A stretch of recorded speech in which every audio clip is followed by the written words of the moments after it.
सिंधी समाज की एक महत्वपूर्ण बैठक में विभिन्न सिंधी संस्थाओं के प्रतिनिधियों ने सक्रिय सहभागिता की। बैठक का मुख्य उद्देश्य सरकार के समक्ष सिंधी समाज की दीर्घकालीन एवं मूलभूत आवश्यकताओं को स्पष्ट रूप से रखना था। इस बैठक में विशेष रूप से भारत में सिंध प्रांत की मांग को प्रमुखता से उठाया गया। साथ ही सिंधी भाषा, संस्कृति और पहचान के संरक्षण को लेकर गहन विचार विमर्श किया गया। वक्ताओं ने एक स्वर में कहा कि सिंधी समाज की सांस्कृतिक विरासत को सुरक्षित रखने के लिए ठोस और प्रभावी सरकारी सहयोग अब समय की आवश्यकता बन चुका है। वक्ताओं ने ये भी चिंता जताई कि यदि समय रहते सरकार की ओर से सकारात्मक और दूरदर्शी कदम नहीं उठाए गए, तो आने वाली पीढ़ियों के लिए सिंधी भाषा और संस्कृति को संरक्षित रखना कठिन हो सकता है। यह विषय केवल वर्तमान से नहीं, बल्कि समाज के भविष्य से सीधे तौर पर जुड़ा हुआ है। ये बैठक सिंधी समाज की एकता, जागरूकता और भविष्य के प्रति उसकी गंभीर चिंता को स्पष्ट रूप से दर्शाती है। अब आवश्यकता है कि सरकार समाज की भावनाओं को समझे और ऐसे निर्णय ले जिससे सिंधी समाज अपनी जड़ों से जुड़ा रहकर गर्व के साथ आगे बढ़ सके। वीडियो को अंत तक देखिए और अधिक से अधिक साझा कीजिए। उसके साथ हमारे साथ रामचंद्र जी हैं, ये भी बहुत सामाजिक आदमी हैं, बहुत संस्थाओं से जुड़े हैं और जो है इनके विचार भी आज हम सुनेंगे। साथ में हमारे जगदीश जी सिंधु समाज के अध्यक्ष हैं, इनके साथ भी 10,000 लोग जुड़े हुए हैं समाजों के माध्यम से। उधर हैं अशोक वाडिया जी और जो है ये भी हमारे जो है ये नोएडा और गाजियाबाद की पंचायतों से जुड़े हुए हैं। आज हम सब लोग इकट्ठे हुए हैं यहाँ पे। हाँ, मिस्टर थावानी जी जो ये हमारे समाज सेवी और सलाहकार हैं सिंधी समाज के और जो है ये भी काफी संस्थाओं से जुड़े हुए हैं। आज की कार्रवाई और विषय जो है हमारा, मैं आप बंधुओं को शेयर करना चाहता हूं। मैं पहले तो आप सब मीडिया वालों का धन्यवाद कहता हूं, आप आए हमारे विचारों को जो है लोगों तक पहुंचा रहे हैं, सरकार तक पहुंचा रहे हैं और इसके लिए मैं आपका आभारी हूं और आभारी रहूंगा। आज का विषय जो है हमारा सौतेला व्यवहार जो पिछली सरकारों ने किया, अब भी कर रहे हैं, हमें जीरो बना के रख दिया है। हम जो है एक सिंधी समाज, सरल स्वभाव, सहज स्वभाव और प्रगति के लिए, देश के लिए सब कुछ अपना निछावर किया हुआ है। आज सरकार के लिए एक कमाऊ पूत है। आज जो है सरकार हमको ऐसे लाचारी पे छोड़ दिया है कि हम कहीं के भी नहीं रहते। छोटी से छोटी बात के लिए जो है उसमें नियम कायदे आ जाते हैं। सबसे पहले हम कितने सालों से मांग रहे हैं कि हमारा एक ही त्योहार होता है, एक ही त्योहार जिसके लिए हमें एक छुट्टी नहीं मिल पा रही। उसके लिए सरकार का कहना है कि जो है हमारे आपका स्टेट नहीं है। उसके लिए हमें क्या करना होगा, हम आज इस पे चर्चा करेंगे। अगर सरकार छुट्टी नहीं देती तो मैं सारे सिंधी समाज को अपील करूंगा कि उस दिन चाहे उनकी एक दिन की तनख्वाह कट जाए लेकिन छुट्टी करें, अपने घरों के ऊपर झूलेलाल का झंडा लगाएं और अपने बिल बुकों पे, अपने सब जगह पे जय सिंधियत, जय सिंधी का जो है वो नारा लगाएं।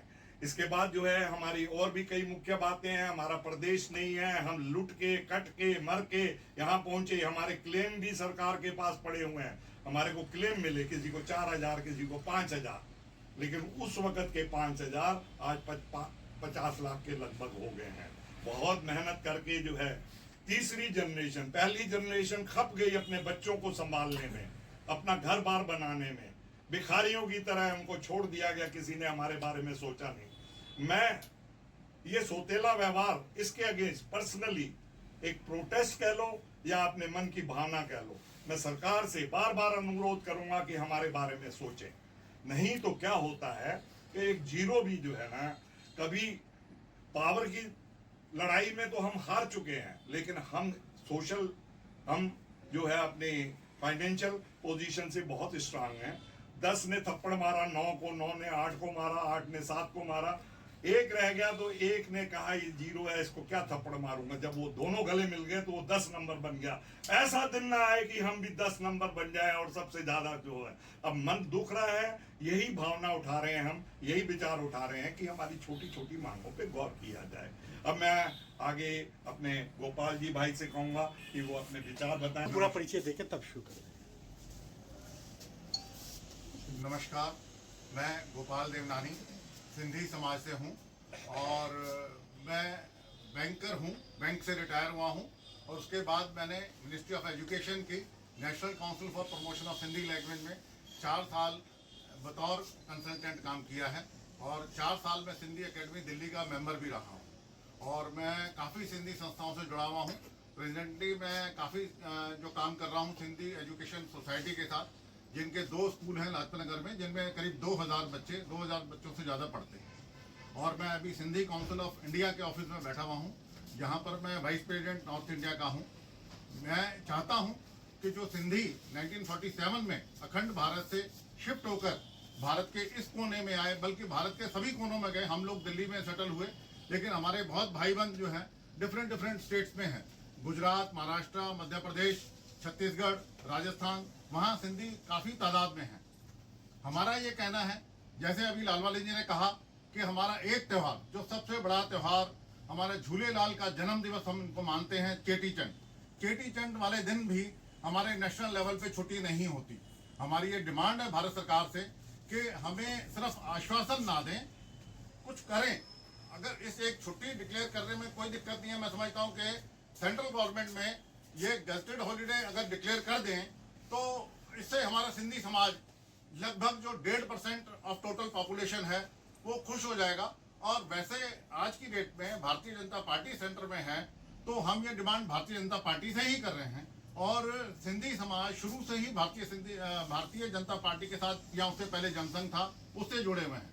क्योंकि कांग्रेस के टाइम में पार्टीशन हुआ तो कांग्रेस से सभी लोग परेशान थे और सभी लोग नाराज थे। तो सिंधी समाज मोस्टली शुरू से ही जो है कांग्रेस के अगेंस्ट रहा है और जनसंघ या भाजपा के साथ में रहा है। और आज की डेट में हमारी कुछ डिमांड्स हैं, मैं चाहता हूं कि सेंट्रल गवर्नमेंट उसको सुने। और ये डिमांड्स तो हम काफ़ी टाइम से रख रहे हैं, लेकिन हमको ये आश्वासन दिया जाता है कि हम आपकी डिमांड्स में देखेंगे, करेंगे। देखिए, सबसे पहले दिल्ली में सिंधु भवन होना बहुत ज़रूरी है। जैसा कि आपको सर्वविदित है कि सिंधी समाज का कोई भी स्टेट नहीं है, सभी स्टेट्स के यहाँ पर भवन बने हुए हैं, लेकिन दिल्ली में सिंधी समाज के लिए कोई भी भवन नहीं है। पूरे इंडिया से और स्टेट से जब सिंधी लोग आते हैं यहाँ पर किसी भी पॉलिटिकल काम के लिए ही मिलने के लिए आते हैं नेताओं से, तो उनके ठहरने का कोई इंतजाम नहीं है। तो सिंधु भवन का होना दिल्ली में बहुत जरूरी है। और हर बात में ये कहा जाता है कि हिंदुस्तान का नाम सिंधु से आया। सिंधु घाटी की सभ्यता बहुत पुरानी है, उसी से सिंधु बना, हिंदू बना, इंडस बना और इंडिया का नाम भी पड़ा। तो सिंधु घाटी की सभ्यता को जब तक हम पब्लिक को नहीं बताएंगे, नॉट ओनली सिंधी, पूरे भारत को पता चलना चाहिए कि सभ्यता क्या थी। इतने डेवलप्ड थे सिंधी समाज के लोग, इतना वहाँ पर काम हुआ था, जितनी भी खुदाई हुई है आज से 5000 साल पहले, जितना भी वहाँ पर रहा है। एक प्रोटेस्ट कह लो या अपने मन की भावना कह लो, मैं सरकार से बार बार अनुरोध करूंगा कि हमारे बारे में सोचें।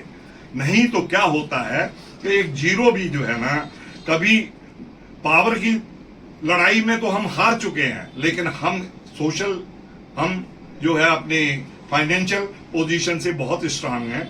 10 ने थप्पड़ मारा 9 को, 9 ने 8 को मारा, 8 ने 7 को मारा, एक रह गया तो एक ने कहा ये जीरो है, इसको क्या थप्पड़ मारूंगा। जब वो दोनों गले मिल गए तो वो 10 नंबर बन गया।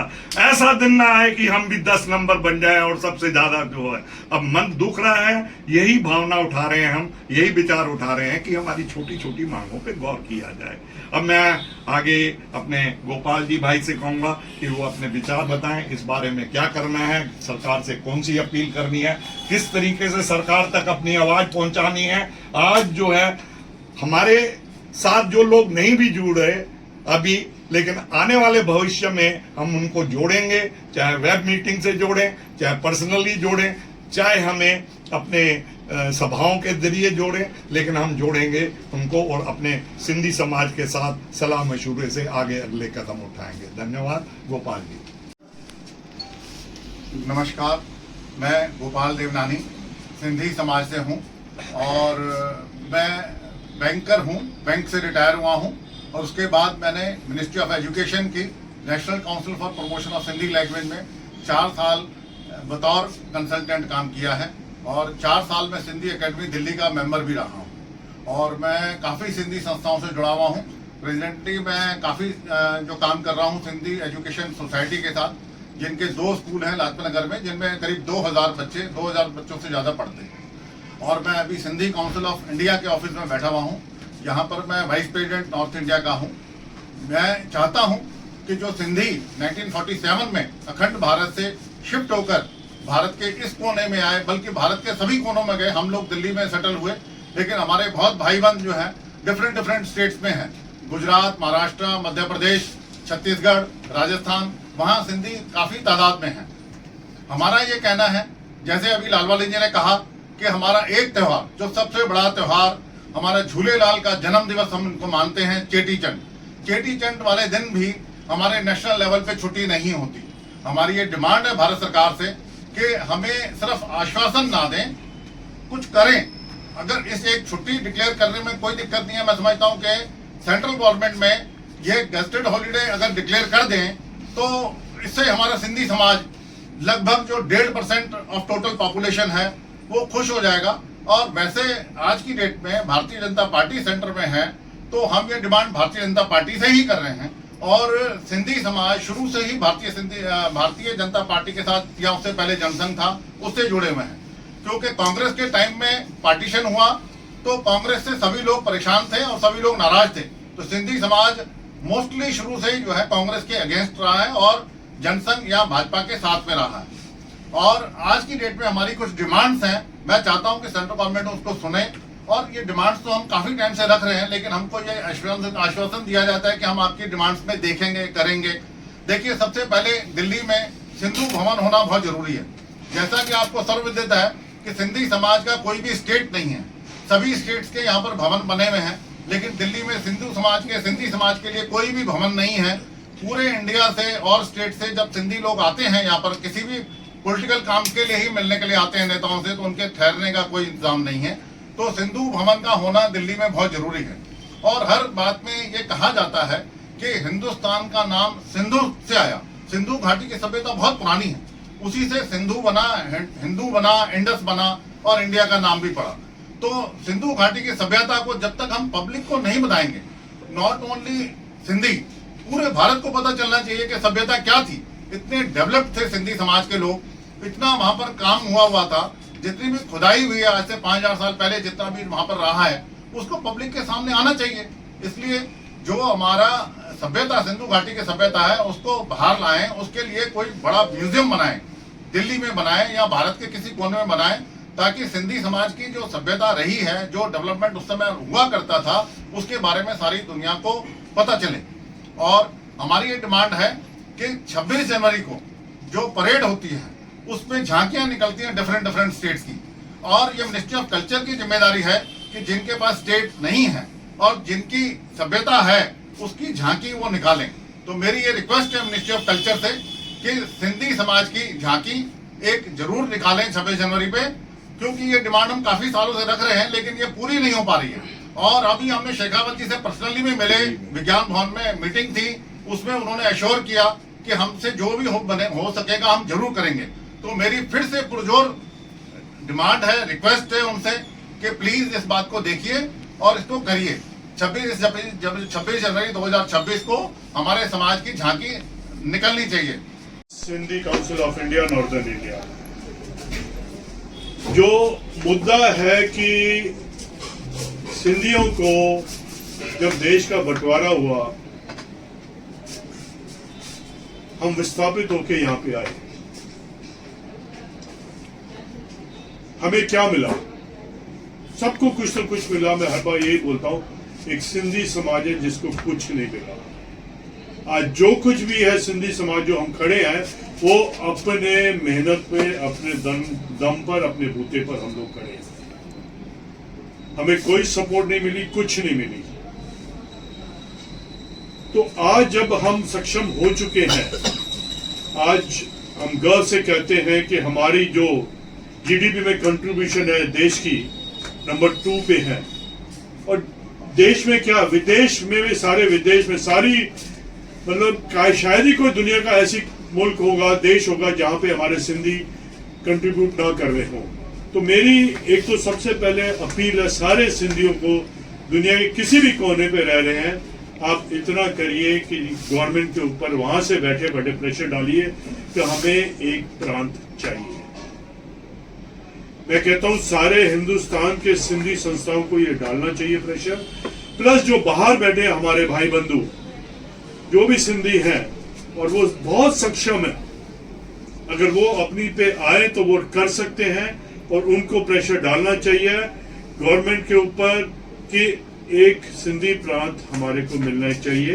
बाकी जैसे सबने बोला कि हमें 26 जनवरी पे झांकी चाहिए और चेटी चंद की छुट्टी चाहिए, ये दोनों चीजें तो गवर्नमेंट दे सकती है, पर जहां तक सिंधु भवन की बात है ना, मुझे नहीं लगता कि अनटिल अनलेस हमारा जब तक प्रांत बनेगा तब तक हमारे को ये चीज नहीं मिलेगी।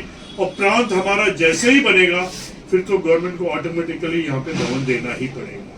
तो मेरी लंबा न खींचते हुए मेरी सबसे अपील यही है कि हमें भगवान झूलेलाल के झंडे के नीचे इकट्ठे होना है और इसको सीरियसली सिर्फ बातों में ही नहीं हमें वक्त जाया करना, क्योंकि हमारे जो बच्चे हैं, जवान, जो हमारी यंग जनरेशन है या जो आने वाले, उनके लिए हम कुछ तो छोड़ के जाएं ताकि वो आगे उसको बढ़ा सके। और मैं बार बार यही कहता हूँ, जो हमारे को प्रांत मिलेगा उसकी मैं गारंटी देता हूँ कि वो देश का नंबर 1 प्रांत बन के दिखाएगा। मैं हर बार ये बोलता हूँ। तो सब बातों का एक ही तोड़ है कि हमें अपना प्रांत चाहिए। हमारे पास अपना प्रांत होगा तो हमारे को ऑटोमेटिकली गवर्नमेंट को कुछ चीजें देनी पड़ेगी, हमारा राजनीतिक वर्चस्व भी बढ़ेगा, क्योंकि हम राजनीति में भी जीरो है, कोई हमारे को पूछता ही नहीं है, कोई हमारी वैल्यू ही नहीं है। वोटिंग के टाइम पे आ जाएंगे, क्योंकि हर जगह थोड़ी थोड़ी हमारे वो डिसाइडर होता है, आके हम लोग भी आके दे देते हैं। और हम शुरू से बीजेपी के सपोर्ट में हैं, क्योंकि कांग्रेस ने नहीं दिया। कांग्रेस ने जब पार्टीशन हुआ तब कांग्रेस ने हमारे सिंधियों के लिए कुछ नहीं करा। उस टाइम अगर वो चाहते तो हमारे सिंध का कुछ न कुछ हिस्सा हमारे को मिल सकता था, पर जो चीज चली गई उसको अब कुछ नहीं। पर हमारे को इस करंट गवर्नमेंट से उम्मीद है, मैं इनसे रिक्वेस्ट करूंगा कि इस पे सीरियसली सोचें और हमारे को एक प्रांत के बारे में कहीं भी हिंदुस्तान के किसी भी कोने में दो, हम उसको ऐसा बार बार बोलता हूँ ऐसा डेवलप करेंगे कि सब याद रखें। जय झूलेलाल। नारा शुरू करें कि हमारे को हिंद में सिंध चाहिए, बस प्रांत अपना चाहिए, हमारे को हिंद में सिंध चाहिए। एक ही नारा है हमारा, एक ही डिमांड है, हिंद में सिंध चाहिए, हिंद में सिंध चाहिए, हमें हिंद में सिंध चाहिए, हमें हिंद में सिंध चाहिए, हमें हिंद में सिंध चाहिए, हिंद में सिंध, हमें हिंद में सिंध चाहिए। हिंद में सिंध। जय झूलेलाल। जय झूलेलाल। साथियों, मेरे दोस्तों, मेरे परिवार के लोगों, सभी सिंधी भाई देश विदेश के जहाँ जहाँ पे हैं, खुश रहें, आबाद रहें। नया साल आने वाला है, सबको नए साल आने वाले नए साल की मुबारकें। और जो है हम जो है आगे इसी कार्यक्रम पे चलते रहेंगे। हमारा एक ही मकसद है कि हम सिंधी परिवार एकजुट होके एकता में हिंद में सिंध, और जो हमारी छोटी छोटी मांगे जो हैं वो हम चाहते हैं कि जो भी हमारा सिंधी परिवार हो, जहाँ पे भी हो, एक एक सिंधी हम जोड़ें, हर सिंधी के दुख सुख में हम खड़े हों। जब तक हमारा प्रांत नहीं है, हमारे साथ सोतेला व्यवहार किया जाएगा। हम सिंधी लोग अपने कर्म से देश का फिर भी काम करेंगे, करते रहेंगे। हमारा कोई ये जिद नहीं है, लेकिन हमारी ये भावना है, हमारे मन की इच्छा है, हमारे मन की पीड़ा है। ये पीड़ा जो है हम सरकार से बार बार विनती कर रहे हैं कि इस पीड़ा को हटाओ। अब नए साल में, नए आने वाले साल में, फिर अगले नए साल के जो हमारा दूसरा इतवार आएगा, उस पे हम पूरी वेब मीटिंग कराएंगे, पूरे वर्ल्ड के लोगों को जोड़ेंगे, उनकी भावना सुनेंगे। और ये जो है हमारी जो बातें आज हुई हैं, मैं गोपाल जी से निवेदन करूंगा कि एक पत्र के एक ज्ञापन बना के हमें देंगे, ताकि हम जो है सब पंचायतों से 20-50 लोग इकट्ठे होके और जो है वहाँ की मिनिस्ट्री को और हमारे प्रिय प्रधानमंत्री जी के आगे रखें कि हमारी ये समस्याएं, हमारी ये जरूरतें, ये हमारी गुर्जू असांजी ये पूरी करें, हर हालत में पूरी करें, हमको कुछ तो दें। ऐसा तो ना लगे कि हम जो है एक सिर्फ देने वाले ही हैं, लेने वाले कुछ भी नहीं है। हमारा क्या, हम भारतवासी नहीं है क्या? हम हिंदुस्तान के नहीं है क्या? हम असली सिंधी हिंदू हैं और अपने हिंदू होने के लिए ही हम हिंदुस्तान में आए। सब घर बार छोड़ दिया, सारी जगह छोड़ दी, अपनी विरासत छोड़ दी, अपने बच्चों को जो है पीड़ा में रखा। वहां पे सबके पास सब कुछ था, बहुत ही खुश थे, खुशहाल थे, लेकिन क्योंकि हमने अपने धर्म के साथ जुड़ना था, इसीलिए हम अपना शहर, अपना गांव, अपना सिंध छोड़ के आ गए। जय झूलेलाल।